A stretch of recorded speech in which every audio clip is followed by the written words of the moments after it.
একটি খুঁটির দৈর্ঘ্য এবং তার ছায়ার দৈর্ঘ্য সমান হলে সূর্যের উন্নতি কোণ কত হবে? তো আমরা কি করব, এই টাইপের কোশ্চেনগুলো যখন সমাধান করতে হবে ফার্স্টে আমরা চিত্রটা এঁকে নিব। তো এখানে একটা খুঁটির কথা বলা আছে, তো ধরলাম এই হচ্ছে একটা খুঁটি। এখন খুঁটি তো আর এমনিতে এখানে মানে দাঁড়া থাকবে না, এর জন্য একটা ভূমি লাগবে। তো একটা ভূমি আঁকলাম, এই ধরো ভূমি, এই ভূমির উপর একটা খুঁটি আছে। এখন বলছে যে এই খুঁটির ছায়ার দৈর্ঘ্য আর খুঁটির যে দৈর্ঘ্য সেটা সমান।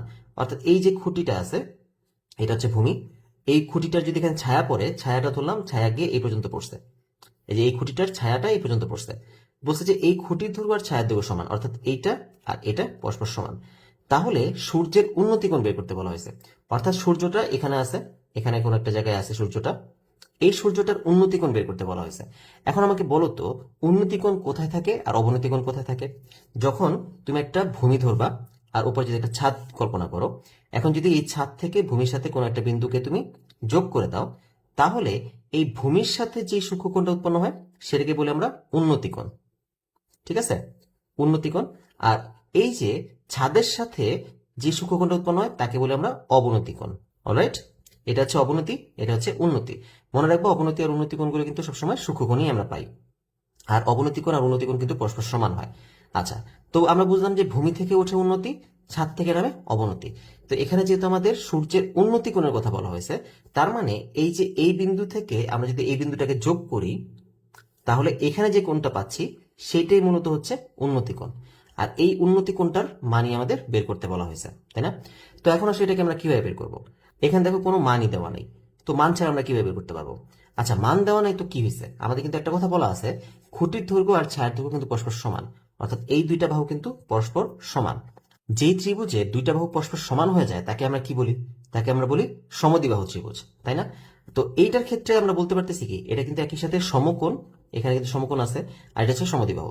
তার মানে আমরা এই ত্রিভুজটাকে বলতে পারতেছি সমকোণী সমদ্বিবাহু ত্রিভুজ, অথবা তুমি সমদ্বিবাহু সমকোণী ত্রিভুজও বলতে পারো। তো এতটুকু পর্যন্ত আমরা বুঝতে পারলাম। এখন যেহেতু এটা সমদ্বিবাহু ত্রিভুজ আমরা পাচ্ছি, আমরা সমদ্বিবাহু ত্রিভুজের ক্ষেত্রে আরেকটা তথ্য জানি। সেটা কি? সমদ্বিবাহু ত্রিভুজের সমান সমান বাহুর বিপরীত কোণগুলো কিন্তু পরস্পর সমান হয়। অর্থাৎ এই বাহুটা এই বাহুটা যদি সমান হয়, তাহলে এই বাহুর বিপরীত কোণ এটা, এই বাহুর বিপরীত কোণ এটা, এই দুইটা কোণও পরস্পর সমান হবে, তাই না? তো খেয়াল করো, এখানে আমরা যেহেতু এই দুইটা বাহু পরস্পর সমান, তার মানে এই বাহুর বিপরীত কোণ হচ্ছে এটা, এই বাহুর বিপরীত কোণ হচ্ছে এইটা। তার মানে কি এই দুটো কোণ কি পরস্পর সমান হবে না? যেহেতু সমদ্বিবাহু ত্রিভুজ, এই দুটো কোণ যদি পরস্পর সমান হয়, তাহলে বলতে পারবা এখানে কোণ দুটার মান কত হবে?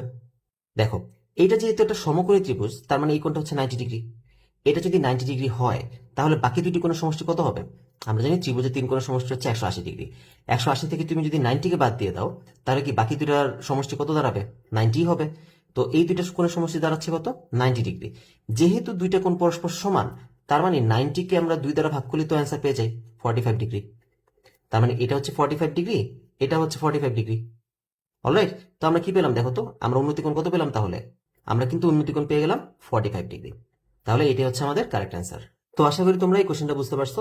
তো তোমাদের যদি অবনতিকোণ আর উন্নতিকোণের ধারণাটা ক্লিয়ার থাকে, আর তুমি যদি চিত্রটাকে সঠিকভাবে চিত্রায়িত করতে পারো, তাহলে কিন্তু এই কোশ্চেনগুলোর অ্যান্সার করতে তোমার খুব বেশি সময় লাগবে না।